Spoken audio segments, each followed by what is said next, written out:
Welcome to the Gentleman's Guide to Gaming. And so we continue our Dark Ages vampire recap as the Coterie make their approach to Paris, and as they do so they become startlingly aware of the sheer number of Cainites also on the road. In fact, it's probably the greatest number of vampires in one location that they have ever witnessed, especially as they enter Paris. There are vampires, some of whom they recognise, Ulrich having been a dignitary in the courts of the Victims of the Black Cross, Cheyenne having originated in the courts of love, some of whom they don't, but all can detect the signs, the deathly pallor, the blood-red lips, the hungry look in a vampire's eyes. It's quite apparent that this journey, this pilgrimage to Paris, to potentially win a boon from Prince Alexander and profess one's love before him, is a great allure to the vampires of the Courts of Love and beyond. All vampires, as they enter the city, are drawn to the conciergerie, a palace within, where vitae is served, where invitations are checked, just to ensure that no spies or assassins are making their entry. How this checking is actually performed is known to the Coterie, but they certainly see some couples being turfed out and accosted by other vampires who seem quite astonished that they're being compelled to do this. There is a palpable aura effect throughout Paris, perhaps exuded from Alexander himself, who is known to be a particularly ancient vampire. Once the vampires have entered the conciergerie, they are greeted and ushered to an auditorium where they hear the words of Geoffrey, the child of Prince Alexander, who explains that Alexander over the next 3 nights will meet every single couple and will be judging their love.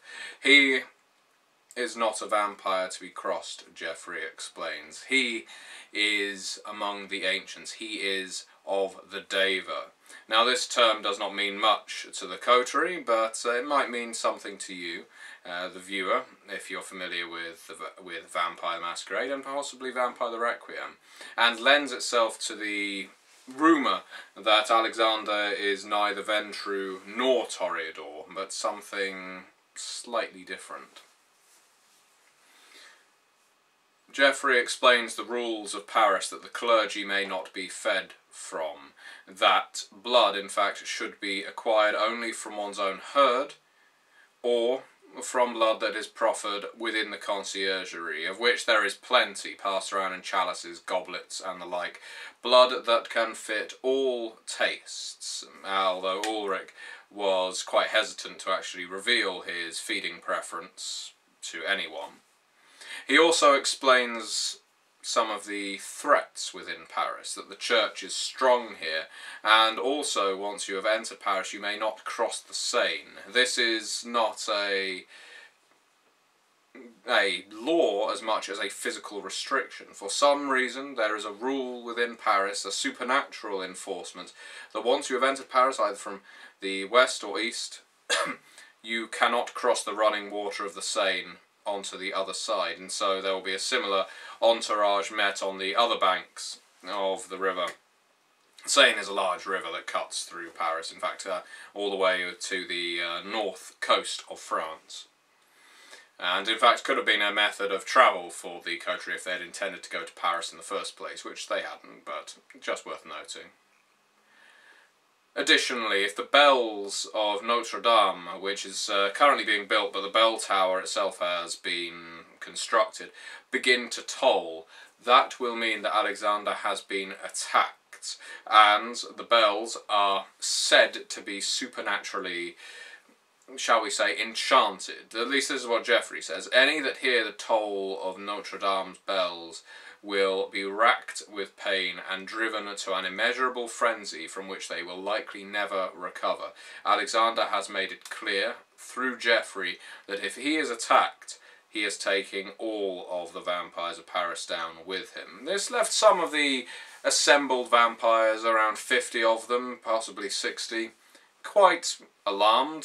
They had not realised that there were so many safeguards in place, but this pageantry, this little tourney, this romance that exists within Paris is a facade, and this became increasingly clear. Alexander had laid out a buffet, a great feast for every vampire that had attended, in not just blood that was available, and not just in the warmth of power that exuded in every single Cainite, possibly channeled via Alexander, but also through commerce. Market traders, bazaars, fairs, and the like were put on night after night, late into the night, and could only be there to serve Cainites. And when interviewed, the kine that were within Paris explained that they did not particularly know why they were drawn to Paris to work throughout the night, but they knew that the commerce would come, and so it did. This is all a part of Alexander's majesty, his presence, his ability to draw mortals and immortals alike to him, and have them dancing to his tune without even allowing them to know that it's being played. So the Coterie set to work whilst they were in Paris. Coraline was mostly concerned with the state of her herd.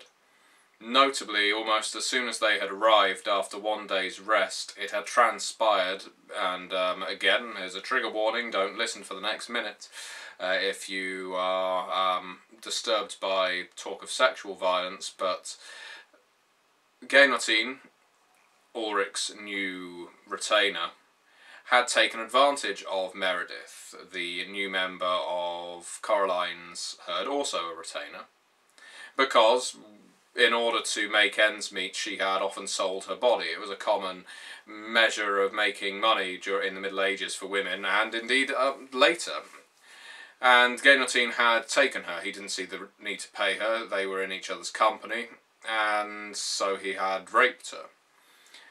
When Ulrich found out about this, he allowed Coraline to give Gaynotine a stern talking to and to dominate him into never doing it again. But Sven, feeling somewhat affronted, Sven being the primary ghoul of Ulrich, decided he would go one step further and ripped Gaynotine's ear straight off, because when he had committed a similar crime, he had been severely admonished for it. He had been very much cuckolded, I suppose, by his domator, and so he allowed the shit to roll downhill, punished Gaynotine, and assured his master that he would keep an eye on the cutthroat forevermore. Additionally, Coraline was quite concerned about her betrothed, her husband, bless you, Jérôme, who she was beginning to suspect wasn't exactly what he appeared. She had set Edward, one of her herdsmen, out to stalk Jérôme whenever he went off alone, and it transpired that Jérôme would approach the Seine and enter beneath the flowing waters. Edward reported back, terrified, that he had seen Jérôme as a skinless wretch, that the shadows fell over him, and when they moved on, the shining armour, the blonde wavy hair, the handsome face and stiff jawline was replaced by viscera and muscle and oozing cavity. And so Coraline began to wonder, was Jérôme in fact an obfuscated Nosferatu, or maybe something else? This alarmed her doubly, because the whole point of the couples going to see Prince Alexander and being able to grant a boon, only one party within the couple is allowed to request that boon. Now, they can negotiate it beforehand, but in truth, the idea behind this court of love pageantry, the idea of presenting yourself before the Prince of Love and being able to ask for this boon, is potentially to be able to sacrifice a boon that you could ask for yourself in service to the love of your life, your immortal life. And so she was somewhat cautious over what Jérôme was intending on asking, because Coraline, Cheyenne and Ulrich had tacitly agreed among themselves that they would not ask for anything themselves. They didn't want to draw attention to themselves. The reason they were in Paris was to spread about this play that they had been concocting that would humiliate the Bruja and draw them into war with the courts of love. So they were just in Paris because it was a centre of commerce. There were lots of vampires there. They would all see this play, should it be performed in the next few nights. Seeing Prince Alexander is purely peripheral, not even something that they particularly wish to do. But, as we will shortly find out, they didn't necessarily get much choice in the matter. Cheyenne, meanwhile, was growing acquainted with Bastides, her new husband, who they had consummated their relationship once they stayed at the conciergerie. She indeed met up with her herd in Paris that she had sent ahead, and became familiar again with some of the faces of the Parisian court from the last time she was here several decades ago. One of whom she actually recognised as a playwright, Amélie, but Cheyenne was cautious because she knew that the last time she was here she had directly involved herself in the poisoning of Prince Alexander via some infected vitae, supposedly infected with by a sufferer of syphilis. Whether this had actually had an effect on Prince Alexander was yet to be seen. On top of that, Ulrich decided that he would once again prove his masculinity, his ability to be dominant, his ability to be more than just a meek Grimer Wormtongue. And when he heard that a number of Cainites were participating in an archery tournament to show off their upper body strength, the boons granted to them by Cain, he felt compelled to take part. This archery tournament saw Cainites lining up on one bank of the Seine and shooting arrows into the other, where humans were tied to stakes with a coloured patch upon their head. And the way this game worked was you would score 1 point for hitting the mortal, and you would score 2 points for actually hitting the coloured mark. You'd get 3 arrows, and if you could score the most number of points, you'd go through to the next round. And after a quite tense archery contest, which we don't really have in these games, many what would the word be, consecutive dice rolling events, this one was fairly exciting to see how well Ulrich would do, because he's not a particularly strong character, and yet he did very well. He picked out the correct bow for him, he shot off his arrows with remarkable accuracy, and in so doing he grew acquainted with one of his rivals, a Bruja by the name of Solomon de Rouge, and that's a name that we will have to remember for later.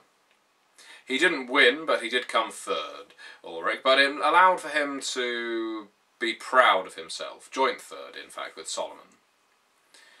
Now, what's more, at one point when the Coterie were walking together along the banks of the Seine, they came across a tinker, and almost as if fate had drawn him to them, he had something in his possession, one of these little articles that he was intending on selling, that when using the spirit's touch upon it, as Cheyenne felt compelled to do without any prompting, she recognised this as a Carthaginian stake, one that was used, essentially a javelin, used by the Bruja during the Punic Wars against the Ventri, the Toreador, the Malkavians of Rome.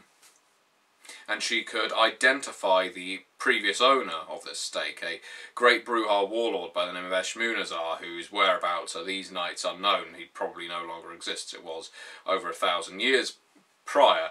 But how this stake wound its way into the tinker's possession, and how the Coterie now decided they would have to spend all of their livres on acquiring this stake, and the tinker was quite a persuasive mortal.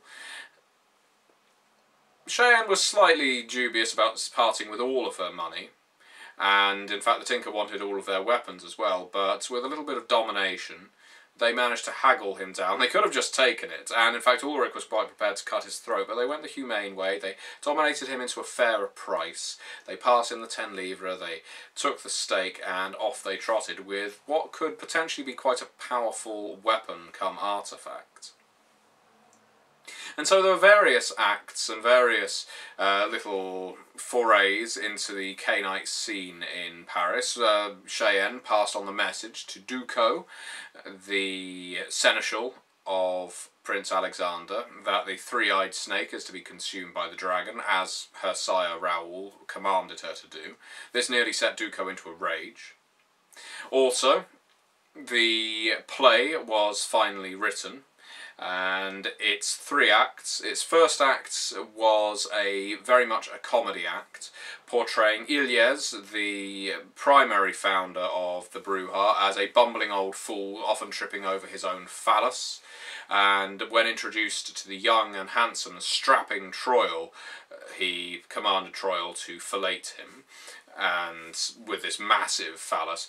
Now this sounds very vulgar and obscene. It's meant to be. It's supposed to humiliate the Bruja and basically say that your antediluvians were essentially homosexual lovers, and they were fools, often tripping over their own dicks rather than concentrating on the body politic or philosophy or the like. And so the second act sees this continuing until Troil betrays Ilyes by clubbing him to death with his own phallus, and then Act 3 sees Troil alongside Moloch, the demon, the Bali, and shows that Troil was in fact possessed of the devils all along, was an infernalist, and that the Bruja and all Bruja that followed bear the infernal seed. They're all spawn of Moloch and the Bali, and so on. So what starts off as a farce, a comedy, ends up as a dreadful tragedy. That was their intention. That was the play that was written by the player, might I add, of Heil, and with a couple of amendments by the other players, but ultimately was to be performed by Bastides and Arthur, the jester of the court of Paris. Unfortunately, before this performance could be put on, Bastides and Cheyenne were summoned, a tugging of the blood, to the court of Prince Alexander. This tugging of the blood was not mild, and it was visible to all. Vitae would essentially rush to one part of them that was facing Notre Dame. In other words, they would bruise heavily and be absolutely pale on the other side, as their blood was literally coaxed towards Notre Dame. Again, worth noting, Prince Alexander, a very powerful vampire, and he is meant to be portrayed as such. Bastides and Cheyenne went that way, and as they approached Notre Dame, they were completely overcome by the true faith of the place. Cheyenne fell to her knees, and a stigmata developed upon her. She began to weep tears of blood, and it was all Bastides could do to actually bundle her up in his cloak and take her into Notre Dame himself, whilst he was also being afflicted. And the way the true faith was affecting the vampires, it was a bit like being microwave boiled from the inside out, and Cheyenne suffered a great deal of aggravated damage, mechanically speaking, in order to enter Notre Dame Cathedral. After entering, it was as if some of the pain subsided, and in order to make her presentable, Bastides licked the blood from off her face. She could not be presented to Prince Alexander with tears of blood and bloody rivulets running down her hands and so on. And then they entered his hall, his grand hall, resplendent with great carpeting, fantastic candelabra, and what seemed like statues in various elegant and sometimes passionate poses, but soon transpired to actually be mortals and possibly vampires fixed in place, quite awake, quite conscious, but just holding position. Some of them in a Atlas-style pose, others wrapped in the act of physical lovemaking, but locked completely in place. And at the very end of this long, long hall, Prince Alexander, the young boy prince, somewhere between 9 and 11, or 9 and 12 maybe, in physical appearance, but several thousand years old. Completely alone, it would seem, except for his statues and for these 2 supplicants, walking meekly towards him, heads down, until they fell to their knees and pretty much shuffled up towards him. Alexander, beaming with cherubic light, angelic in his beauty, his gorgeous golden blonde hair, his lively eyes, you could hardly tell that he was dead, but for his maw. Whenever he smiled, his smile was about an inch too wide. His teeth were about an inch too long. His fangs, already distended, ran all the way to his jaw. The two, Toreador, Bastides and Cheyenne, were struck dumb. They did not know what to say, and that was just as well, because Prince Alexander had some things to say. Now, in portraying Prince Alexander, I needed to get across that he was young, but he was also terrifying, and so he spoke in a very low voice, and would constantly refer to Cheyenne as mother, and I am your son, mother. Why did you leave Paris all those decades ago, mother? What was it that drove you away from here, mother? Do you no longer love me, mother? Have you fallen for this great corpulent oaf, mother? And so on. And it was deliberately, obviously, meant to disturb and unhinge. And in fact, one of the players confessed to not breathing during this entire scene. The disturbing nature of Alexander was brought to a peak as the player of Cheyenne started looking up to actually make eye contact with me, and at that point my voice suddenly rose to a scream and I shouted at her not to look at me as I spoke, again exerting Alexander's power. Alexander's interaction with Cheyenne was an odd one. He confessed to knowing that she had poisoned him all those years ago, but had liked it. He enjoyed the taste of the poison blood, and now he did it to himself. And he forgave her because, just like the Christ that he is, he can forgive anyone their sins and their trespasses. And he even intimated that he knew exactly what she was here for in Paris, and knew about their petty little play, and was looking forward to watching it. How news had reached Alexander, who knows, but it would appear that he knows everything that goes on inside of Paris. Being a fourth-generation vampire, that should possibly not come as a huge surprise. The scene ultimately ended with Alexander exclaiming that their love was not genuine enough. Cheyenne had confessed that theirs was a love of convenience, that they needed one another on the road and to get into Paris, but it wasn't that their love was natural born. It was not love at first sight. It was not a love drawn of passion, and so it was not good enough for Alexander. He didn't destroy them, but he said, "You do not get my boon, but you do get to drink from me." And at this point he bit into his wrists with his disgusting shark-like maw, and the blood flowed out like from a tap, a faucet if you prefer. And Bastides hungrily lapped at it. Cheyenne did likewise, and very swiftly became 2 steps bloodbound towards Prince Alexander. Now this is important to note because Cheyenne is already 2 steps bloodbound towards Mithras, and she gained the option. She succeeded on understanding what was going on through some dice rolling, and knew that if she took another drink from Alexander, the blood bond with Mithras would probably be overridden with the one to Alexander, and she has been doubting her respect for Mithras of late.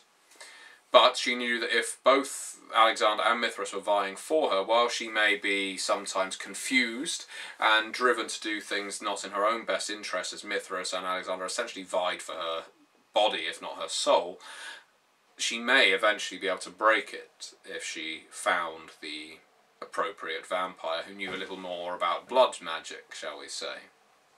And so she stopped herself at being essentially 2 stages bloodbound to Alexander. And as they left his court, once again they were struck with true faith, and Cheyenne took more damage. Bastides took 3 exceptional failures in his attempt to resist true faith, and pretty much burnt from the inside out into ash within seconds. He was walking and just exploded as he was walking. His brain never even caught up with the fact that his body had exploded into ash across Notre Dame's courtyard and over Cheyenne. She had lost another husband. By the time she returned the following night, had arrived and the play was about to be performed, and Bastides was of course supposed to be in the starring role. He was going to be playing both Troil and Ilias, much to his chagrin. He was an actor, but he didn't want to just play the complete fool. He was a dramatist. He preferred to play the tragedy. But Artur, who has a rather fantastic demonic tattoo across his face and neck, if you've ever seen the wrestler Finn Balor, Finn Balor, you'll see the makeup that I imagine Artur having. He insisted he play Moloch, with Bastides playing the role of Troil and Ilias. Well, that didn't come to pass, because Bastides blew up. So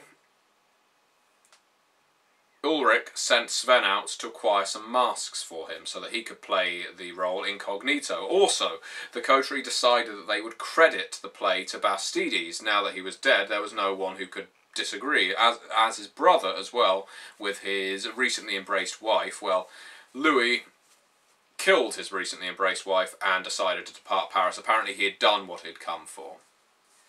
And so they departed. Well, he departed Paris. Sven had brought masks for Ulrich. In the meantime, Guillotin had scored some exceptional successes on acquiring some wealth for the Coterie. Basically, he had looted a king's ransom from somewhere. He had a barrow full of coins, a crown, a golden cross, all kinds of things, and said, "I will meet you on the South Road. It's not safe for me to remain in Paris." Sven went stalking after him to make sure he didn't just disappear off with all the loot. But it ensured that they would be able to hire further retainers in future, which was something they were lacking. They did sorely lack currency by this point in the game.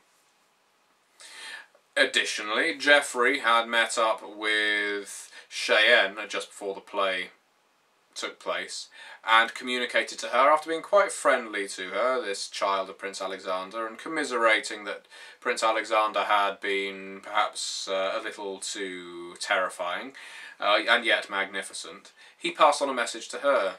He said the bull will gore the dragon. What that means, she doesn't know, but she quickly sent a message by pigeon and by mortal messenger back to Chartres to get this to Raoul. No doubt it feeds into his spy network. And then the play was put on, and the play went surprisingly well, considering Ulrich is not a natural-born actor. He spent all of his willpower attempting to put on the best damn show that he could, and while there were times that the audience turned against him because of some bad failures, the sheer number of successes he ultimately got in each act, he pulled the act off with aplomb. And by the third act, he was rending his garments, wailing. He added a soliloquy at the end to speak as Troil, who had been possessed of Moloch all along, and at the very end cast his own mask to the ground and stamped on it, and exclaimed that Troil was a demon and that all Bruja were infernal, and the Toreador lapped it up. They loved it. While this was going on, this is a game of many parts.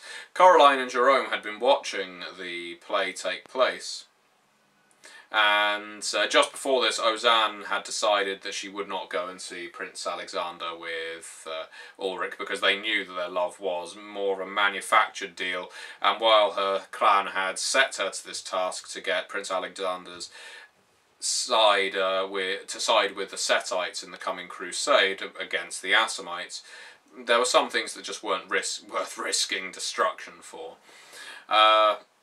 Jerome and Coraline were sat there watching the play when they both felt the tug, but the tug to see Prince Alexander was swiftly nullified for Coraline. Jerome still felt the pull. Jerome, in the meantime, Coraline had done various things trying to uncover his secret identity, who he was, why he was here, and he'd been very, very circumspect. He did not reveal much of anything. She even asked for a lock of his hair to prove his love, and he acquired someone else's. Artur had tried to read him for the group, the jester had. He, being a Malkavian, he has a certain gift with Auspex, and had been unable to do so. And yet he felt the pull. Jerome felt the pull to see Prince Alexander. and for some reason Coraline did not. And so he disappeared off and said, I will fetch you once I work out what this error is, why it is only I that was pulled away. And partway through the play, Coraline suddenly felt a psychic shriek that paralysed her. It was about half an hour in. Something had happened to someone that she cared about, that she'd shed blood with.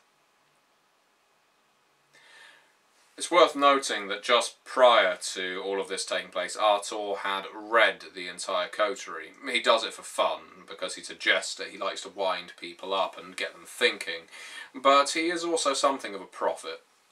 He explained to Cheyenne that her great shame would come back to bite her, that she needs to destroy her shame, or take him in hand, in order to advance at all. He explained to Ulrich that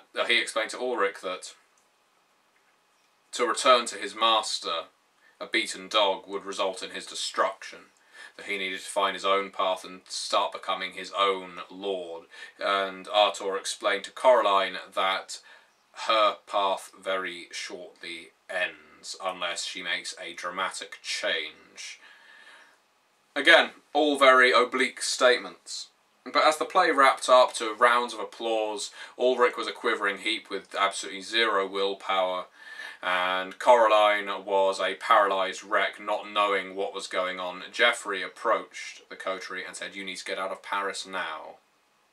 You need to get out of Paris now, because Prince Alexander knows that for some reason he cannot call you. And he pointed at Coraline. This may well tie in, this guessed at by the Coterie, that it ties into the fact that she's unbondable as she's working out.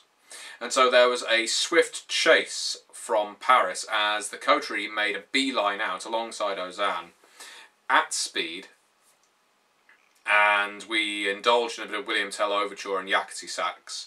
I had the music on in the background as they sped through Paris, trying to get out as quickly as possible, avoid as many vampires as possible. Every Toreador that saw the fleeing Coterie, it was like they were robots. Their eyes widened and they turned and looked and hungered. And rather than it being a comedic chase, although it was to some degree because the background music, it was something out of 28 Days Later. One of the players described it, is this like a slow motion run? I said, no, no, no, this is like the rage-infected hurtling down the streets after our protagonists. All of the Toreador, including Cheyenne, who tried to attack Coraline with a stake, she could not help it, for some reason she was compelled to, have been somehow switched on, like Manchurian candidates, and sent after Coraline, because Alexander is very curious about this vampire that cannot be beckoned.